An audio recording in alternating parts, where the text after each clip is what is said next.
नमस्कार, बहुत स्वागत है आप सभी का। आप देख रहे हैं आपकी बात मध्य प्रदेश और मैं हूं अभिलाष मिश्रा। आपको आज हम बात करेंगे उसी मुद्दे को लेकर के जो पिछले कई दिनों से गर्माता जा रहा है और ऐसा लग रहा है कि यह मुद्दा थमने का नाम नहीं ले रहा है।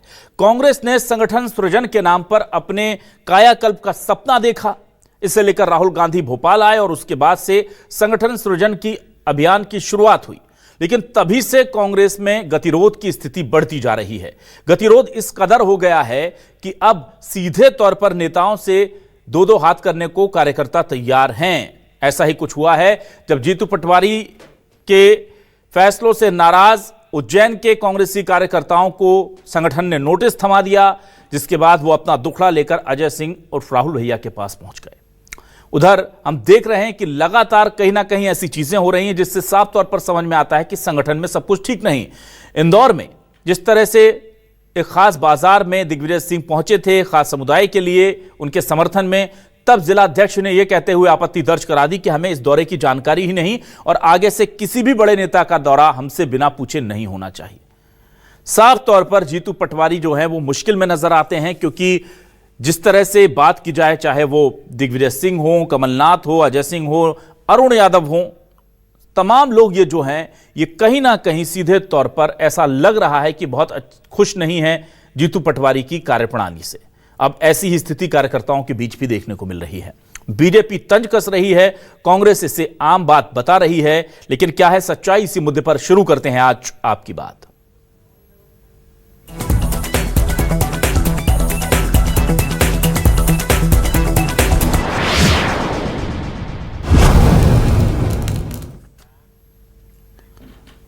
आइए सबसे पहले देखते हैं कि गोविंद सिंह जो पूर्व नेता प्रतिपक्ष हैं, कांग्रेस के वरिष्ठ लीडर हैं, वो क्या कह रहे हैं इस अंदरूनी खींचतान को लेकर जो उज्जैन में हुआ, जिसके बाद अजय सिंह राहुल से मुलाकात हुई है, उसे लेकर के और जो आरोप बीजेपी लगा रही है उस पर क्या कहना है गोविंद सिंह का। पहले ऐसी बात मैं नहीं समझता, क्योंकि अजय सिंह के यहाँ तो मैं भी मिलने गया था, मुझे तो कोई नोटिस नहीं मिला। तमाम साथी आए थे, मिलते हैं, अपने नेताओं से भाईचारा है, वर्षों के संबंध हैं। लेकिन जहाँ तक सवाल नोटिस का है तो मेरी तो सोच है कि कांग्रेस पार्टी इस वक्त संघर्ष के दौर में है। कांग्रेस पार्टी के हमारे नेताओं को छोटी छोटी बातों पर नोटिस नहीं देना चाहिए। छोटी छोटी बातों पर नेताओं को नोटिस नहीं देना चाहिए। गोविंद सिंह आपको बता दें बहुत कद्दावर और पूर्व वरिष्ठ नेता हैं और अभी भी जितना अनुभव उनके पास है वैसे उतना अनुभव वाले राजनेता कांग्रेस के पास मध्य प्रदेश में गिनती के दो चार ही हैं। ऐसे में वो भी साफ तौर पर कह रहे हैं कि संगठन को इस बात पर नोटिस, छोटी छोटी बातों पर नोटिस नहीं देना चाहिए कार्यकर्ताओं को। इधर बीजेपी तंज कस रही है। बीजेपी कह रही है कांग्रेस में खींचतान है, सारे दिग्गज जीतू पटवारी को निपटाने में लगे हैं, और कांग्रेस कह रही है कि आप अपना घर देख लीजिए। दोनों के बयान सुनिए। जूतन पैजार अब सतह पे दिखाई देने लगी। जिस तरह से जीतू पटवारी द्वारा संगठन सृजन के नाम पर पार्टी नेताओं की उपेक्षा की गई और जिन नेताओं ने जीतू पटवारी का विरोध किया उन्हें नोटिस थमा दिए गए। दूसरी तरफ अजय सिंह राहुल उन्हीं नेताओं को अपने बंगले पे बुलाते हैं, उनका स्वागत करते हैं, अभिनंदन करते हैं और साथ ही जीतू पटवारी को चुनौती देते हुए कहते हैं कि संगठन सृजन के ऊपर इन लोगों के साथ रणनीति बना रहे हैं। यही कांग्रेस की रीति नीति है। कांग्रेस पार्टी कभी गुटबाजी से बाहर नहीं निकल सकती है। जीतू पटवारी को निपटाने के लिए कांग्रेस के तमाम नेता एकजुट हो गए हैं। भारतीय जनता पार्टी को अपने संगठन में अपने अंदर खाने देखना चाहिए। 6 साल हो गए हैं, खुद के राष्ट्रीय अध्यक्ष को नहीं बदल पा रहे हैं। बड़ी मुश्किल से इतना लंबा समय लेने के बाद अध्यक्ष बने, वो अपनी कार्यकारिणी नहीं बना पा रहे हैं प्रदेश के अध्यक्ष। तो ये तमाम विसंगतियां भारतीय जनता पार्टी में है। कांग्रेस का संगठन सृजन अभियान सबके सामने है। सभी जिलाध्यक्षों की एक साथ नियुक्ति हुई है। जहां पर भी थोड़ी दिक्कत आ रही है उसको भी सॉल्व किया जा रहा है। क्या है सवाल लेकर आ रहे हैं आपके सामने। हमारे सवाल आपके टेलीविजन स्क्रीन पर ये रहे। हमारे सवाल देखिए क्या है, सिंपल सवाल है। कांग्रेस संगठन सृजन पर विरोध की आग सुलगी। उज्जैन में कांग्रेस 2 गुटों में बटी।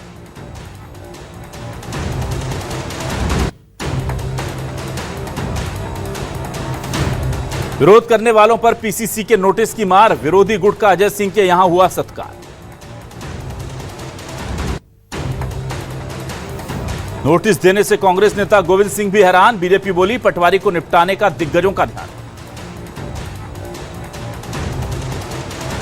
एमपी कांग्रेस में संगठन सृजन के बाद बवाल जारी। दिग्विजय, कमलनाथ, अजय सिंह पटवारी पर पड़ेंगे भारी, यह सबसे बड़ा सवाल है। हमारे साथ तीन खास मेहमान जुड़ रहे हैं। हमारे साथ कांग्रेस से वरिष्ठ नेता प्रवक्ता विनोद जी जुड़ रहे हैं। विनोद शर्मा जी का बहुत स्वागत करता हूं। बीजेपी से वरिष्ठ नेता प्रवक्ता योगेश गुप्ता जी हमारे साथ जुड़ रहे हैं, उनका बहुत स्वागत करता हूं। और हमारे साथ वरिष्ठ पत्रकार के तौर पर केडी शर्मा जी जुड़ गए हैं। केडी शर्मा जी, आपका भी बहुत स्वागत है। सबसे पहले विनोद शर्मा जी, आपसे पूछना चाहता हूं, बड़े गंभीर आरोप लगाए जा रहे हैं और कहा जा रहा है कि इस वक्त सब कुछ ठीक नहीं चल रहा है, खासतौर से जब से संगठन में बदलाव लाकर के संगठन सृजन का अभियान छेड़ा है कांग्रेस ने, तब से लगातार नकारात्मक खबरें बाहर आ रही हैं। क्या कहेंगे आप? अभिलाष जी, आपको बहुत बहुत नमस्कार। आपके दर्शकों को मेरा नमस्कार और आपके विद्वान पैनलों को भी मेरा बहुत बहुत नमस्कार। देखिए, सच्चाई ये है कि जिस प्रकार से कांग्रेस पार्टी ने पूरे देश में अहमदाबाद अधिवेशन के बाद संगठन सृजन का शुरुआत की और पहला गुजरात में और इसके बाद मध्य प्रदेश को जिसको रोल मॉडल बना करके हमने संगठन सृजन किया। राहुल जी भोपाल आते हैं और एक उत्साह के साथ पूरे प्रदेश में अलग अलग स्तर के बड़े बड़े प्रभारी, बड़े नेता, नामचीन नेता हर जिलों में जाते हैं और एक तथ्य को लेकर के, बहुत सारी चीजों को लेकर के हम आगे बढ़ते हैं। हमारे जिला अध्यक्षों की एक साथ नियुक्तियां होती हैं। मैं इसको भी मान सकता हूं कि कहीं थोड़ी मोड़ी गलतियां हुई होगी तो वो हमारे पार्टी लेवल, पार्टी में कांग्रेस पार्टी लोकतंत्र का प्रबल समर्थक है। आपके मन में क्या है आप बोलो, हम कोई मार्गदर्शक मंडल में थोड़ी डाल देते हैं। भारतीय जनता पार्टी में अभी आपने स्मृति ईरानी का बयान सुना होगा। स्मृति ईरानी जी का एक इंटरव्यू था, पूर्व कैबिनेट मंत्री हैं, बड़ी नेता है, मोदी जी की बड़ी करीबी रही है। स्मृति ईरानी ने कहा कि देखिए ऐसा है कि हम लोग वही बोलेंगे जितना हमको एक लाइन रहती है, गाइडलाइन रहती है। तो वहां तो फिक्स है कि आपको कितना बोलना है और कितना नहीं बोलना है। हमारी पार्टी में पूरी तरह से एक तरह से ये रहता है कि आप यदि अपनी बात को कहीं रखना तो रख दो। और जिस नेता की आप बात कर रहे हैं, हमारे यहाँ तो जीतू पटवारी जी प्रदेश अध्यक्ष है, उमंग सिन्हा जी नेता प्रतिपक्ष है और इसके हमारे और जो सीनियर नेता हैं सभी नेताओं का अनुभव से हम आगे बढ़ रहे हैं। बात सिर्फ इतनी है अभिलाष जी कि संगठन सृजन से पूरे मध्य प्रदेश में कांग्रेस का कार्यकर्ता उत्साहित है और अभी तो हम आगे बढ़ रहे हैं। बूथ स्तर, पंचायत स्तर तक जाना है। पंचायत के अध्यक्ष, वार्ड के अध्यक्ष भी हमको नियुक्ति करना है, ब्लॉक और मंडल और सेक्टर की नियुक्ति करनी है। भारतीय जनता पार्टी का जो कुशासन रहा और 2003 से लेकर के अभी तक, चाहे आपको याद होगा कि 38,000 करोड़ का कर्जा दिग्विजय सिंह जी जिस दिन सरकार छोड़े थे और उमा भारती जी हमारे यहाँ एज चीफ मिनिस्टर आई थी, हम सब लोगों ने देखा कि उमा भारती हो सकता है बहुत बदलाव करे। बाद में उमा भारती का प्रदेश बदर किया गया, जिला बदर उधर की कहानी आपने सुना होगा। उमा भारती को सीधे प्रदेश बदर किया गया था। ये वो भारतीय जनता पार्टी है जो अपने पे नहीं झांकती, ये हमेशा एक उंगली सामने करती है, जब 3 उंगली उसके तरफ होती है तो नहीं देखती। हाँ, ये बात सच है कि 38,000 करोड़ कर्जा 2.5 लाख करोड़ के कर्जा को पार कर चुका है। हर व्यक्ति को जन्म लेने से पहले ही भारतीय जनता पार्टी उसको कर्ज के बोझ तले दाब चुकी है। अब उनके पास कोई एजेंडा बचा नहीं है, न रोजगार है, न आज आपने देखा है जीतू पटवारी जी जिस प्रकार से हमारे केंद्रीय कृषि मंत्री शिवराज सिंह चौहान के पास गए कि हमको भाव चाहिए, भावांतर नहीं चाहिए। ये आप जो बड़े बड़े रसगुल्ले टाइप के आप चीजें बोलते हो, प्रवचन देते हो, ये नहीं, हमको हमारे किसानों को भाव चाहिए, एमएसपी चाहिए, वो नहीं कर पा रहे। अब नहीं कर पा रहे तो मीन मेख निकालना है। अरे आपको सरकार मिली है, आप अपना काम करो, हमको अपना काम करने दो। चलिए ठीक है, योगेश जी आपके पास आता हूं। योगेश जी, मीन मेख आप लोग निकाल रहे हैं, ये आरोप लग रहे हैं। हालांकि ये दीगर बात है कि वहां कार्यकर्ता खुद नाराज हैं। उधर गोविंद सिंह जी जैसे वरिष्ठ नेता कह रहे हैं कि नोटिस क्यों दे दिया इतनी छोटी सी बात पर ये पार्टी का अंदरूनी मसला है। पर क्या आपको लग रहा है कि हर पार्टी में ये चीजें होती हैं, कांग्रेस में ज्यादा सतह पर आ रही हैं, इसलिए आपको मौका मिल रहा है? नहीं, देखिए अभिलाष जी, जब से राहुल गांधी संगठन सृजन अभियान में ये के गए कि देश के घोड़े, लंगड़े घोड़े और बारात के घोड़े, तो बारात के घोड़ों से उनका स्पष्ट रूप से तात्पर्य था दिग्विजय सिंह जी, कमलनाथ, गोविंद सिंह जी, अजय सिंह राहुल। और वो गलत भी नहीं था। आप अगर गंभीरता से आकलन करेंगे तो अजय सिंह राहुल 2 चुनाव हारने के बाद विंध्य में अपना क्या प्रभाव छोड़ पाए, वो आप सम्मानित मीडिया के समक्ष। गोविंद सिंह जी स्वयं चुनाव हार गए। कमलनाथ जी ने छिंदवाड़ा में कांग्रेस की बच्ची कुची नैया डुबो के रख दी पुत्र मुंह में। तो ये सब लोग मार्गदर्शन मंडल में जाने वाले नेता हैं जो अपने राजनीतिक वजूद की लड़ाई लड़ रहे हैं और उसी के चलते जीतू पटवारी को निशाने पर रखे हुए। एक बात। दूसरी बात, संगठन सृजन अभियान के तहत जो जिला अध्यक्षों की नियुक्ति हुई और उसमें जो रायशुमारी भोपाल में मध्य विधानसभा और दक्षिण भोपाल में हुई, उसमें जो जूतम पेजार वो भी आप सम्मानित मीडिया के समझ। भाई दूसरी तरफ भोपाल जिलाध्यक्ष को लेकर गंभीर आरोप लगाए पूर्व जिलाध्यक्ष मोनू सक्सेना ने कि 1.5 करोड़ की फॉर्च्यूनर दी गई प्रदेश प्रभारी हरीश चौधरी जी को। भाई उज्जैन के संदर्भ में अगर हम बात करें तो उज्जैन में एक जिला कांग्रेस के समानांतर कांग्रेस चल रही है, जिसकी अगुवाई करने वाले नेता बटुक शंकर जोशी, माया त्रिवेदी, चेतन यादव जी और मुरली मोरवाल जी, ये बड़े वो नेता हैं जो चुनाव लड़ चुके हैं और हार चुके हैं।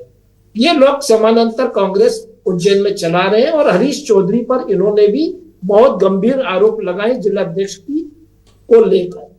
तो निश्चित रूप से कांग्रेस पार्टी के अंदर की बात है ये, लेकिन विभिन्न गुटों में बटी हुई अंतर कलह से जूझती हुई कांग्रेस में एक चीज और जुड़ गई, समानांतर कांग्रेस।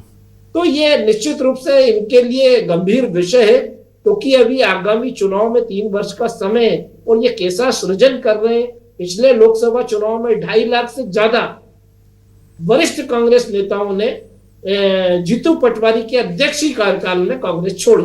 ठीक है, तो बच्चे कुचे जो लोग कार्यकर्ता हैं, मैं समझता हूं 2028 तक आते आते माननीय मोदी जी के नेतृत्व में डॉक्टर मोहन यादव जी के प्रदेश अग्रसर आत्मनिर्भर होते हुए मध्य प्रदेश में जरूर शामिल होना चाहेंगे। और हम अपनी जो जिला कार्यकारिणी की बात कांग्रेस प्रवक्ता ने अपनी बाइट में कही थी, उसका जवाब देना चाहूंगा कि हमारी अभी पूर्व की जो कार्यकारिणी है वो यथावत अपने कामों को बखूबी अंजाम दे रही है और प्रदेश अध्यक्ष मिल गया है, शीघ्र ही नई कार्यकारिणी भी मिलेगी और हम किसी ना किसी विषय को लेकर जनता के बीच में रहते हैं, चाहे वो सेवा पखवाड़ा हो हमारा 25 सितंबर से 2 अक्टूबर तक, या शस्त्र पथ संचालन का विषय हो, या अभी भारत में आत्मनिर्भर भारत संकल्प। ना योगेश जी देखिए, कार्यकारिणी को लेकर तो आप लोग भी अटके हुए हैं, उसमें तो कोई दो मत नहीं है कि आप लोग भी सोच रहे हैं कि क्या करें क्या ना करें, वो एक अलग विषय है। पर ये है कि असंतोष उतना ऊपर नहीं आने देते आप लोग। चलिए मैं केडी शर्मा जी के पास जल्दी से आ जाता हूं। केडी शर्मा जी, मुझे बताइए, दिक्कतें बीजेपी के अंदर भी हैं, दिक्कतें कांग्रेस के अंदर भी हैं। बीजेपी में तो राष्ट्रीय अध्यक्ष को ही तय नहीं कर पा रहा है, वो लगातार एक्सटेंशन पर एक्सटेंशन मिल रहा है। फिर यहां भी हम देख रहे हैं कि प्रदेश कार्यकारिणी अटकी हुई है लंबे समय से। पर ये उतना असंतोष जमीन पर क्यों नहीं दिखता कि लोग दूसरे नेताओं से मिल रहे हैं? तीसरा नेता कह रहा है इन्हें नोटिस क्यों जारी कर दिया, पहला नेता कह रहा है सब कुछ ठीक है, तो ये सब कुछ कांग्रेस में ज्यादा क्यों चल रहा है? ये परिपाटी कांग्रेस की कब सुधरेगी सर?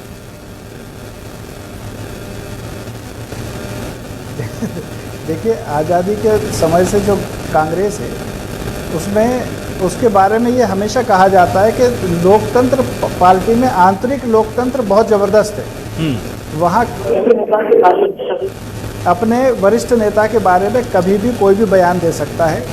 हमने कांग्रेस का मध्य प्रदेश में जब कांग्रेस लगातार सत्ता में रहती थी तब ये दौर भी देखा है कि जब मंत्रिमंडल का गठन होता था तो कांग्रेस में विधायक विश्राम गृह में, किसी मंत्री के बंगले पे, मुख्यमंत्री निवास के बाहर या राजभवन के बाहर विरोध प्रदर्शन होते थे मंत्रिमंडल गठन के समय भी। तो ये कांग्रेस में कोई असामान्य बात नहीं है।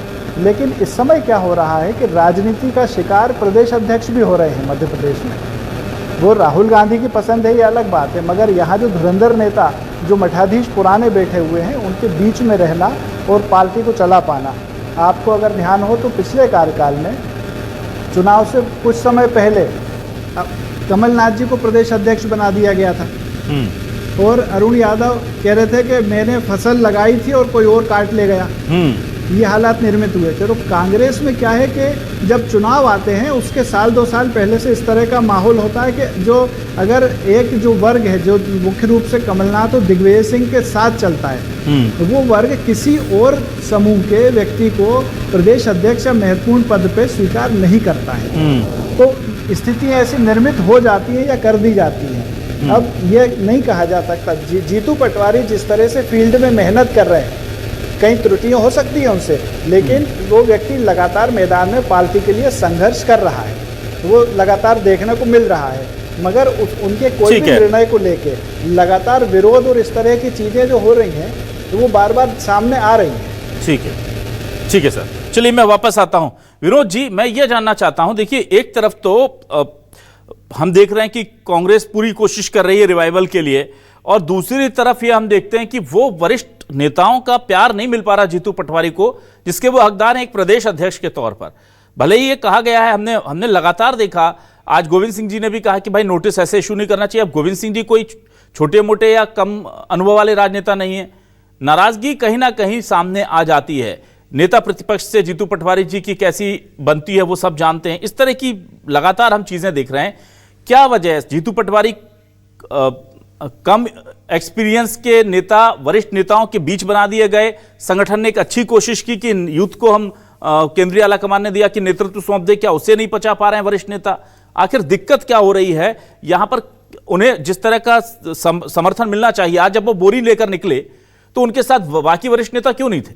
जब भी हम देखते हैं कि कोई बड़ा कार्यक्रम कर रहे होते हैं, विरोध प्रदर्शन कर रहे होते हैं, तो उस प्रदर्शन में जीतू पटवारी अकेले होंगे, उमंग सिंघार कर रहे हैं तो वो अकेले होंगे, एक साथ बहुत कम नजर आते हैं, क्यों? ऐसा नहीं है अभिलाष जी, ऐसा बिल्कुल नहीं है। आप ठीक है, आप अपनी बात कह रहे हैं। आज उमंग सिंघार जी बिलासपुर संगठन सृजन के ही वो प्रभारी हैं, हमारे जो नेता प्रतिपक्ष है, तो वो वहां थे। जीतू पटवारी जी चूंकि अभी वो क्षेत्रों का दौरा किए, और जब देखे किसानों को भाव नहीं भावांतर समझा रहे हो, किसानों को चाहिए भाव, किसान मार्क एमएसपी रहा है, आप उसको कुछ और दे रहे हो। जीतू पटवारी ने लगा कि हमारे कृषि मंत्री जी चूंकि अभी मध्य प्रदेश के ही हैं और मध्य प्रदेश के मुख्यमंत्री रहे हैं, और शिवराज सिंह चौहान का एक नारा रहता था कि प्रदेश मेरा मंदिर, जनता मेरी भगवान, उसका पुजारी शिवराज सिंह चौहान। तो उस पुजारी के पास जीतू पटवारी एज ए प्रदेश अध्यक्ष बोरा लाद के गए और बोले कि भैया हमको भाव दे दो, भावांतर मत, ऐसी चीजें मत बताओ जो हमारे किसानों को समझ में न आए। तो आपने इस चीज को महसूस किया, ये बड़ी बात है। अब बात आती है, मैं मानता हूं कि हर दल में, हमारे यहाँ अभी योगेश भाई बता रहे थे, आपको याद होगा गाजियाबाद भारतीय जनता पार्टी की मीटिंग चल रही थी और एक विधायक जी उत्तर प्रदेश में भाजपा के विधायक सांसद को जूता मारे थे, और वो लाइव आया था, पूरा टीवी सब लोगों ने देखा। और ऐसी कोई बात नहीं, केडी शर्मा जी को भी हमने सुना, बड़े पत्रकार है, मैं मानता हूं, पर आप याद करो जिस दिन हेमंत खंडेलवाल जी प्रदेश अध्यक्ष बनते हैं, उस दिन कैलाश विजयवर्गीय का क्या बयान, कैलाश विजयवर्गीय क्या बोलते हैं कि बीडी शर्मा तो जिंदाबाद है पर ये हेमंत खंडेलवाल मुर्दाबाद। ये मेरा बयान नहीं है, ये कैलाश विजयवर्गीय का बयान। आपको भी पता है, पूरी भाजपा को पता है कि भारतीय जनता पार्टी में नाराज भाजपा, शिवराज भाजपा, मोहन भाजपा, राजेंद्र शुक्ला भाजपा, नरेंद्र सिंह तोमर भाजपा, प्रहलाद सिंह भाजपा, कैलाश विजयवर्गीय भाजपा कितने टुकड़े हो चुके हैं। और मैं एक जिम्मेदार नागरिक होने के नाते मैं आपके चैनल में एक बहुत महत्वपूर्ण बात कह रहा हूं, आप इस चीज को नोट करिएगा। बिहार का चुनाव हो जाने दीजिए। आपने देखा होगा एक समय जनता दल बहुत बड़ा, अचानक से राजा नहीं फकीर है, जनता की तकदीर है, बीपी सिंह के रूप में उभरा और बीपी सिंह ने सब सारी चीजें, पर जनता दल के कितने टुकड़े हुए कि जनता दल खुद नहीं जानती कितने टुकड़े हो गए। आप मेरी बात को गहराई से नोट कर लीजिए। आने वाले समय में जिस प्रकार से नई राष्ट्रीय अध्यक्ष की घोषणा कर पा रहे, वही अभी पर्ची लिखी नहीं गई, और पर्ची लिखी नहीं गई तो चल रहा है कि अभी एक्सटेंशन दे दो, ये कर दो, वो कर दो। हेमंत खंडेलवाल जी जिस प्रकार से जद्दोजहद, नरोत्तम मिश्रा जी की कुर्सी थी, नरोत्तम मिश्रा को प्रदेश अध्यक्ष बनना था। आपने आज जी आपने देखा होगा, मोहन यादव जी बयान देते हैं कि यदि कभी धोखे से पंडित जी ये नाराज हो जाएं, उनको बोलो पाए लागो और पीछे से मारो बाण धम, और दूसरे दिन हेमंत खंडेलवाल जी प्रकट हो गए। पर्ची में नरोत्तम का नाम नहीं था, पर्ची में हेमंत खंडेलवाल का नाम था। आप याद रखिएगा, मैं आपके, चूंकि आपका जो चैनल है बड़ा विश्वसनीय है पूरे देश में, प्रदेश में, याद रखिएगा कि भारतीय जनता पार्टी के इतने टुकड़े होंगे कि भाजपा खुद नहीं महसूस कर पाएगी कि कितने टुकड़े भारतीय जनता पार्टी के हो गए। लेकिन मुझे विनोद जी यहां सवाल मेरा यह था कि किसी विपक्ष के पास भाई सबसे बड़ा काम क्या होता है? सरकार को घिरना। हम देखते किसी भी बड़े प्रदर्शन में 2 महीने में 2 महीने में कम से कम एक तो ऐसा प्रदर्शन होना चाहिए जिसमें हमें दिग्विजय सिंह, कमलनाथ, जीतू पटवारी, उमंग सिंघार, अरुण यादव, अजय सिंह राहुल भैया, गोविंद सिंह जी, ये सब एक साथ दिख जाए। ऐसे क्यों नहीं हो पा रहे? ग्वालियर का आपने कार्यक्रम देखा होगा, जबलपुर का कार्यक्रम देखा होगा जिसमें कमलनाथ जी, दिग्विजय सिंह और सारे नेता थे, सीडब्ल्यूसी थे, अजय सिंह राहुल जी थे, और अशोकनगर का आपने कार्यक्रम देखा होगा, उसके पहले महू का कार्यक्रम देखा होगा। तो अभी हमारा जो एक चल रहा वोट चोर गद्दी छोड़, पूरे प्रदेश में हम लोगों ने विधानसभा के प्रभारी बनाए। मैं खुद एक विधानसभा का प्रभारी हूँ। सभी 230 विधानसभा में हमारे कार्यक्रम चल रहे हैं, वोट चोर गद्दी छोड़, और अपनी अपनी विधानसभा में जो जिस एक सेकंड, जो बड़ा नेता भी है अपनी विधानसभा में शिरकत करने पहुंच रहा है। हम लोग 2 करोड़ लोगों के फार्म भरा करके हम कहां पहुंच रहे हैं? राष्ट्रपति को उसको हम देंगे वोट चोर गद्दी छोड़। ठीक है, चलिए ठीक है। योगेश जी आपके पास आता हूं, जी जवाब दीजिए। देखिए अभिलाष जी, वोट चोर गद्दी छोड़ कहने वालों का कार्यशैली देखिए। यूथ कांग्रेस के चुनाव में 5.5 लाख वोटर ही हटा दिए गए। तो वोट चोर कौन है? वो चोरी और डकैती के आरोप में पूरा गांधी परिवार जमानत पे चल रहा है। ये लोग हमेशा ऐसी बातें करते हैं। इनको तो सोचना चाहिए कि हमारे जो नेतृत्व करता है वो जमानत पर बाहर है। दूसरी बात, जीतू पटवारी का आज का जो माननीय कृषि मंत्री के यहाँ जाना, वो भी प्रोटोकॉल का उल्लंघन था। एक अपरिपक्व नेता ही ऐसा कर सकता है जो जीतू पटवारी ने किया। और बात करने गए थे सोयाबीन की और कंधे पर बोरी लाद के गेहूं की बोरी लाद के गए और सोयाबीन की बात करने गए और साथ में चलने वालों को हटो हटो कर रहे थे। जैसे कमलनाथ चलो चलो करते थे ना, ऐसे ये हटो हटो कर रहे थे कि वीडियो में मेरे अलावा कोई और नहीं आए। तो ये सस्ती लोकप्रियता पाने की जो जद्दोजहद जीतू पटवारी एकला चलो की नीति के तहत कर रहे हैं, इसी का परिणाम है कि जो इनके वरिष्ठ कांग्रेस के प्रदेश स्तर के नेता हैं वो इनसे दूरी बनाए हुए हैं। और निश्चित रूप से आगामी 2028 तक आते आते कांग्रेस पार्टी समापन की ओर बिल्कुल अग्रसर होती हुई दिख रही है। इनका ना जमीन पर कोई कार्यकर्ता बचेगा, ना बूथ और सेक्टर की बात करी। अरे 65,873 बूथों पर भारतीय जनता पार्टी का प्रत्येक कार्यकर्ता कमल के फूल के निशान पर मुस्तैदी से खड़ा हुआ, चाहे पेज प्रभारी हो या मंडलम हो हमारा, या मंडलम की टीम हो, ठीक है, मंडल की टीम हो। तो निश्चित रूप से कांग्रेस को अपने गिरबान में झांकना चाहिए कि इस प्रकार की गुटी राजनीति के चलते इनका क्या हश्र हो चुका है। और अभी भी अगर इसको ये लोकतंत्र मानते तो ईश्वर करे कांग्रेस में ऐसा लोकतंत्र सदा बना। चलिए ठीक है, मैं जल्दी से जाता हूं। केडी शर्मा जी, यहां पर मैं आपसे जानना चाहूंगा, जीतू पटवारी को ऐसी मुसीबत में कहा जाता है कि डाला गया है कि जब संगठन का सृजन का जिला अध्यक्षों की नियुक्ति की घोषणा होती तो उन्हें कहना पड़ता है इसमें मैंने कुछ नहीं किया, या आला कमान ने किया। और उसके बाद भी उनके पुतले जलते हैं, उसके बाद भी उनके खिलाफ पोस्टर बैनर लग जाते हैं। अब दिक्कत यह है कि वो जिस टीम को लेकर चल रहे हैं वो इतने गुटों में बटी है कि वो कोशिश तो कर रहे हैं, ऐसा नहीं कि वो कोशिश नहीं कर रहे, पर वो कामयाब नहीं दिख रही। चुनाव अभी आने वाला है, बीजेपी के संगठन को लेकर को सबको पता है कि उनकी तैयारी कितनी खतरनाक और कितनी परफेक्ट होती है चुनावों को लेकर। ऐसे में क्या आपको लगता है कि कांग्रेस का ये जो संगठन सृजन है, जिसका जो उद्देश्य है चुनाव जीतना, उसकी तरफ बढ़ता दिख रहा है ये पूरा मामला? जी देखिए, अगर एक संक्षेप में कहा जाए तो कांग्रेस का जो संगठन सृजन अभियान है, ये विघटन और विद्रोह इस तरह के रास्ते पे चल निकला है। जीतू पटवारी में वो उतना अनुभव ठीक ठाक है, मगर वो उस अनुभव की कमी है जो प्रदेश में संगठन को संगठित करके आगे चल सके।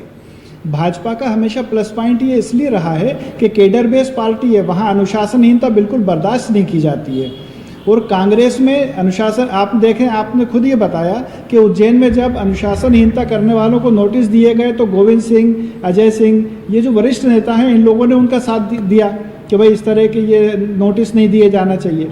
तो ये सब जो चीज़ें हैं उसको असहज कर रही हैं। और अभी अगले वर्ष जो है तो स्थानीय निकाय चुनाव आने वाले हैं, इस तरह की तैयारियों की कोई चर्चा ही नहीं है। जबकि भाजपा वो पार्टी है कि एक वर्ष के एक चुनाव संपन्न होता है और उसके एक हफ्ते के अंदर अमित शाह जैसे नेता अगले चुनाव की तैयारियां और पिछली की कमियों के लिए समीक्षा बैठक करने लगते हैं। तो उसका अंतर तो सामने आएगा।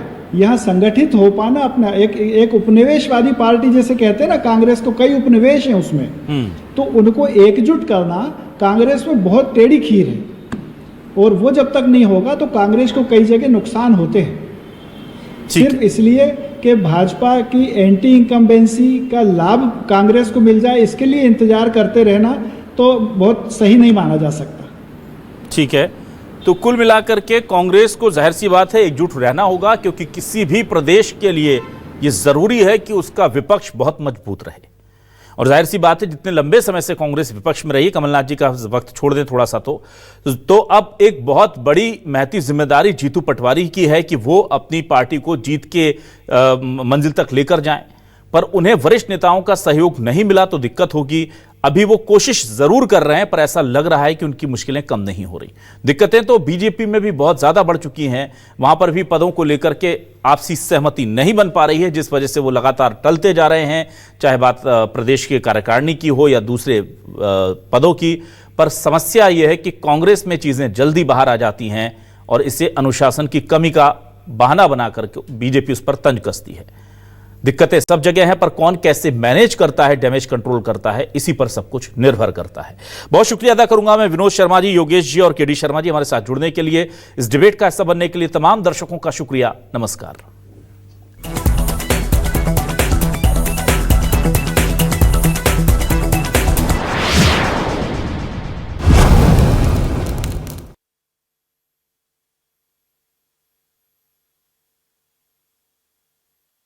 कारगिल पशु आहार, जो ग्लोबल रिसर्च से बनाए भारत के पशुओं के लिए आधुनिक समाधान। साइंस बेस्ड सही पशु आहार, जिसे मिले पूरा पोषण, बेहतर सेहत और दूध के साथ मुनाफा भी बढ़े। साइंस सेहत सफलता यानी कारगिल पशु आहार। हर दिल की मैं सुमीत ज्वेलर्स, हम करते हैं विश्वास। ये देखो, एक इन्वेस्टमेंट गुरु के टिप से पैसे डबल होंगे। बस ऑफर क्लेम करना है। पैसे डबल ऐसे कोई भी ग्रुप से तो अर्ज किया है, डबल रिटर्न्स के लालच में तुम्हें उलझाएंगे ये शेयर बाजार के अनवेरिफाइड ग्रुप। फेक टिप्स भेजकर तुम्हारी जेबें खाली कर जाएंगे। वाह वाह वाह वाह वाह वाह। सेबी और एनएससी का कहना है सिर्फ सेबी रजिस्टर्ड इन्वेस्टमेंट एडवाइजर से सलाह लें और पेमेंट सिर्फ वेरीफाइड अकाउंट या यूपीआई पे करें। An investor awareness initiative by SEBI and NSC. जीवेत शरदः शतम। सरल एवं सहज छत्तीसगढ़ के पूर्व मुख्यमंत्री और हमारे प्रेरणा स्रोत माननीय विधानसभा अध्यक्ष आदरणीय डॉक्टर रमन सिंह जी को जन्मदिन की हार्दिक बधाई एवं शुभकामनाएं। भावना बोहरा, विधायक पंडरिया विधानसभा। विनीत समस्त भाजपा पदाधिकारी, कार्यकर्ता एवं क्षेत्रवासी पंडरिया विधानसभा।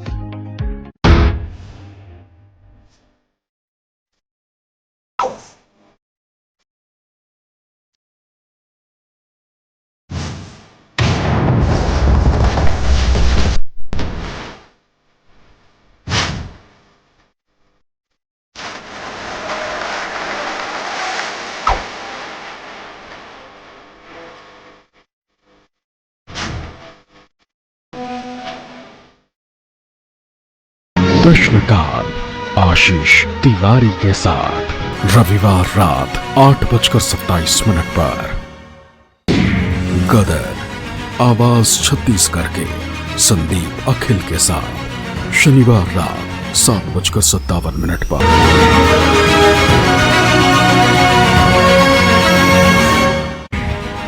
जागो एमपी हिमानी कटारिया के साथ सुबह 6:55 पर।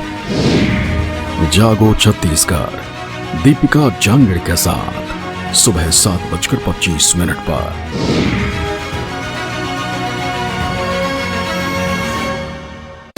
सोशल मीडिया के सितारे, रील के सुपरस्टार, रियल लाइफ का ग्लैमर, रियल लाइफ के स्ट्रगल के साथ इन्फ्लुएंसर, फ्रेंडस्टर, कंटेंट किंग, जीरो से हीरो बनने का सफर।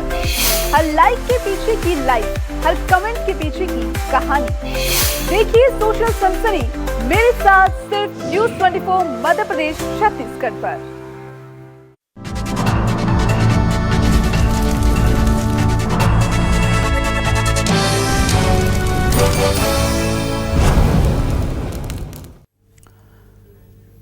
नमस्कार, बहुत स्वागत आप सभी का। आप देख रहे हैं आपकी बात छत्तीसगढ़। मैं हूं अभिलाष मिश्रा। छत्तीसगढ़ में इन दिनों नक्सलियों के सरेंडर की झड़ी लगी है। झड़ी इसलिए लगी है क्योंकि जो अंतिम घड़ी है, जो डेट दी गई है सरकार की सरेंडर के लिए और नक्सलवाद के खात्मे के लिए, वो मुकर्रर है 31 मार्च 2026 तक। नक्सलवाद का देश से सफाया करने की बात केंद्रीय गृह मंत्री अमित शाह कर चुके हैं और बीजेपी की सरकार, साय सरकार जो छत्तीसगढ़ की है, वो कह रही है कि हम हर हाल पर यह टारगेट अचीव करके रहेंगे। गढ़चिरौली में आज भूपति जैसे बड़े नक्सल कमांडर ने हथियार डाल दिए। करोड़ों का इनामी था और भूपति जो है वो 5 राज्यों में वांछित था। उसके साथ 60 और नक्सलियों ने भी हथियार डाले हैं। उधर सुकमा और छत्तीसगढ़ के दूसरे जिलों में भी कई नक्सलियों ने आत्मसमर्पण कर दिया। 6 करोड़ के 61 नक्सलियों का सरेंडर जो है वो गढ़चिरौली में हुआ है। सुकमा की तस्वीरें भी आपको दिखा रहे हैं। यहां पर क्या हुआ है देखिए, यहां पर हुआ है 50 लाख के 27 नक्सलियों का सरेंडर।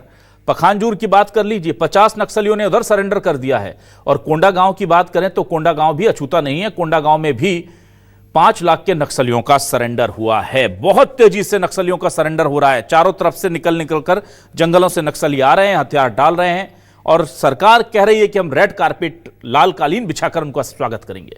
पर कांग्रेस कह रही है सरेंडर कैसे हो रहा है सब पता है, सब पता है। कह रहे हैं दीपक बैज कह रहे हैं कि जिन्हें 1 महीने पहले ही आपने गिरफ्तार करके जेल में रखा हुआ है या थाने में रखा हुआ है, उन्हीं का सरेंडर दिखा रहे हो। अब दीपक बैज ने बड़ी मांग कर दी है। कह रहे हैं कि जिन जिन नक्सलियों ने सरेंडर किया है उनका डेटा सार्वजनिक कर दीजिए, दूध का दूध और पानी का पानी हो जाएगा। सरकार कह रही है कांग्रेस को बुरा लग रहा है कि छत्तीसगढ़ और बस्तर बदल रहा है और शांति की राह पर चल रहा है।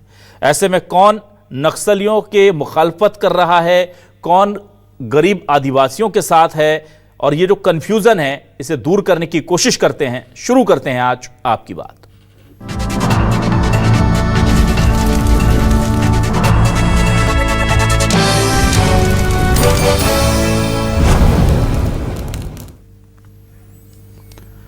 आइए सबसे पहले आपको बयान दिखाते हैं, सुनाते हैं क्या कह रहे हैं इस पूरे मामले को लेकर बीजेपी और कांग्रेस के जिम्मेदार लोग और किस तरह से दीपक बैज सीधे तौर पर आरोप लगा रहे हैं। और विजय शर्मा हो या अरुण साहु क्या बयान दे रहे हैं, जरा सुनिए। आज गढ़चिरौली जिले में 61 लोगों ने मतलब सरेंडर किया है। उनका ये पुनर्वास करना, मुख्य धारा में जुड़ना स्वागत योग्य है। उसमें पॉलिट ब्यूरो मेंबर जो उनके हैं, कहा जाता है कि वो जनरल सेक्रेटरी भी उनको घोषित किया गया था, जो भी उनकी स्थिति होगी। पॉलिट ब्यूरो मेंबर वो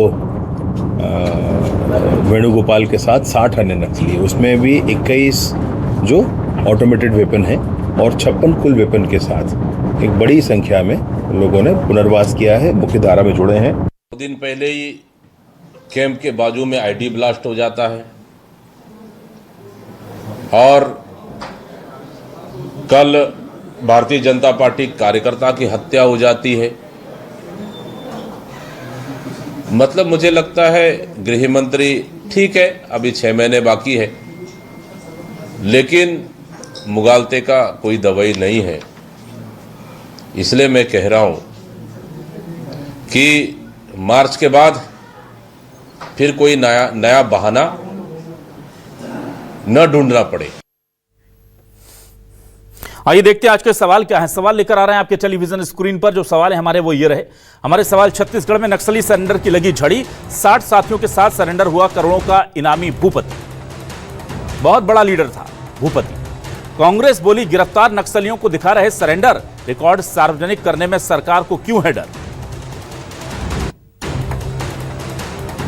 बीजेपी बोली मुख्य धारा में लौट रहे नक्सली, बदलते बस्तर पर कांग्रेस को होनी चाहिए खुशी।